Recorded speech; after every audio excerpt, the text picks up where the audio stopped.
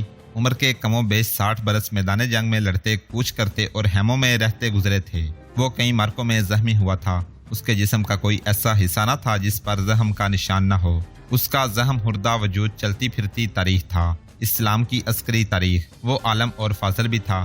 عقل و دانش میں اس کا مقام بہت بلند تھا اور یہ 2 افریقی اس کے پاس رک گئے تھے۔ دونوں شمالی افریقہ کے رہنے والے بربر تھے اور دونوں اپنے اپنے قبیلے کے سردار تھے۔ بربر شمالی افریقہ میں رہنے والی ایک وحشی اور ہونہار قوم تھی۔ آج ظلم و تشدد کی انتہا کے لیے بربریت کا جو لفظ استعمال ہوتا ہے وہ اسی بربر قوم سے منسوب ہے۔ بربر جنگ و جدل اور قتل و غارت گری اور لوٹ مار کے لیے مشہور تھے، لیکن فن حرب و ضرب سے پوری طرح واقف نہ تھے۔ ان کی بہادری اور خون ریزی ان کے طاقتور دشمنوں کو بھی خوف زدہ کر دیا کرتی تھی۔ یہ کئی بار مفتوح ہوئے لیکن کوئی بھی فاتح ان پر زیادہ عرصہ حکومت نہ کر سکا۔ آخر عرب کے مسلمانوں نے اس طرف رخ کیا۔ مجاہدین کے لشکر کے سپاہ سالار عقبہ بن نافع فہری تھے، جنہوں نے بڑی ہی خون ریز لڑائیوں کے بعد بربروں پر فتح پائی تھی۔ بربر کچھ عرصہ بغاوتیں کرتے رہے، لیکن عرب سپاہ سالاروں نے ان بغاوتوں کو جنگی طاقت سے دبانے کی بجائے اسلام کے اصولوں کے ذریعے ٹھنڈا کیا۔ بربروں کا اپنا ایک مذہب تھا لیکن ان کے کلچر کی کوئی بنیاد نہیں تھی۔ مسلمان فاتحین نے جب اسلام پیش کیا تو بربر بڑی تیزی سے اسلام قبول کرنے لگے۔ انہیں فوج اور انتظامیہ میں اچھے عہدوں پر لیا جانے لگا۔ ان سے باقاعدہ لڑائیاں لڑائی گئیں اور اس طرح اس قوم میں ڈسپلن پیدا ہو گیا اور بربر اسلام کی ایک جنگی طاقت بن گئے۔